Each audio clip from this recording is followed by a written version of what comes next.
আমি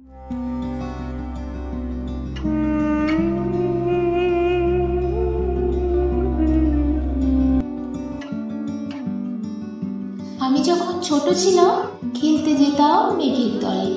একদিন এক মেঘ বালিকা প্রশ্ন করলো কৌতূহলী, এই ছেলেটা নাম কি রে তোর? আমি বললাম ফুসমন্ত। মেঘ বালিকা রেগেই আগুন, মিথ্যে কথা, নাম কি অমর হয় কখনো? আমি বললাম নিশ্চয়ই হয়, আগে আমার গল্প শোনো। সে বলল শুনবো না, যা, সেই তো রানী, সেই তো রাজা, সেই তো একই ঢাল তলোয়ার, সেই তো একই রাজার কুমার পক্ষীরাজে, শুনবো না, ওসব বাজে। আমি বললাম তোমার জন্য নতুন করে লিখবো তবে। সে বলল সত্যি লিখবি? বেশ, তাহলে মস্ত করে লিখতে হবে, মনে থাকবে, লিখে কিন্তু আমায় দিবি। আমি বললাম তোমার জন্য লিখতে পারি এক পৃথিবী। লিখতে লিখতে লেখা যখন সবে মাত্র 2-4 পাতা, হঠাৎ তখন ভূত চাপলো আমার মাথায়। খুঁজতে খুঁজতে চলে গেলাম ছোটবেলার মেঘের মাঠে। গিয়ে দেখি চেনা মুখ তো একটাও নেই তল্লাটে। একজনকে মনে হলো ওরই মধ্যে অন্যরকম। এগিয়ে গিয়ে বলি তাকে, তুমি কি সে মেঘবালিকা? তুমি কি সে? সে বলেছে মনে তো নেই, আমার ওসব মনে তো নেই। আমি বললাম তুমি আমায় লেখার কথা বলেছিলে। সে বলল সঙ্গে আছে, ভাসিয়ে দাও গায়ে ছিলে। আর হ্যাঁ শোনো, এখন আমি মেঘ নেই আর, সবাই এখন বৃষ্টি বলে ডাকে আমায়।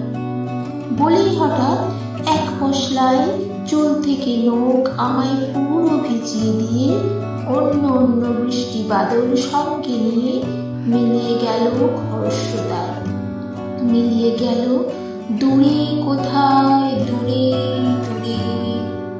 বৃষ্টি বলে ডাকে আমায়, বৃষ্টি বলে ডাকে আমায়। আপন মনে বলতে বলতে আমি কেবল বসে রইলাম ভিজে একসা কাপড় জামায়। গাছের তলায় বসে রইলাম বৃষ্টি নাকি মেঘের জন্য। এমন সময় অন্য একটি বৃষ্টি আমায় চিনতে পেরে বলল, তাতে মন খারাপের কি হয়েছে?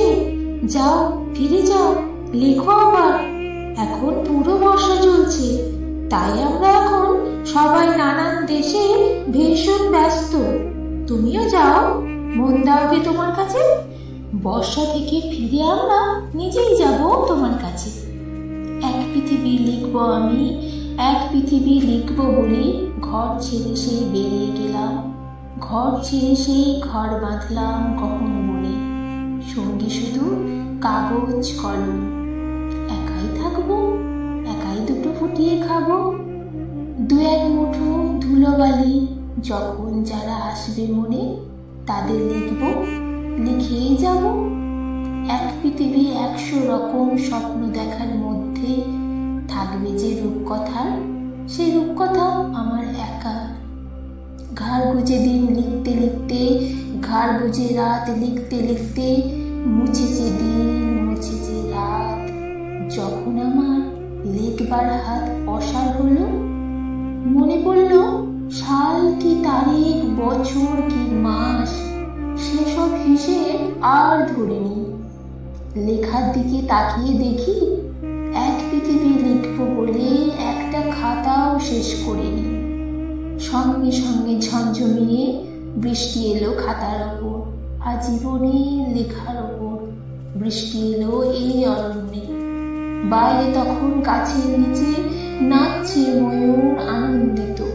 এ গাছ ও গাছ উড়ছে পাখি, বলছে পাখি এই অরণ্যে কবির জন্য আমরা থাকি।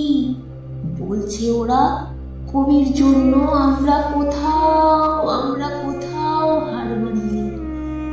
কবি তখন কুটির থেকে তাকিয়ে আছে অনেক দূরে, বনের পরে, মাঠের পরে, নদীর পরে, সেই যেখানে সারা জীবন বৃষ্টি পড়ে, বৃষ্টি পড়ে, সেই যেখানে কেউ যায়নি, কেউ যায় না কোনোদিন। আজ সে কবি দেখতে পাচ্ছে দেশে সেই ঝর্ণা তলায় এদিক ওদিক ছুটে বেড়ায়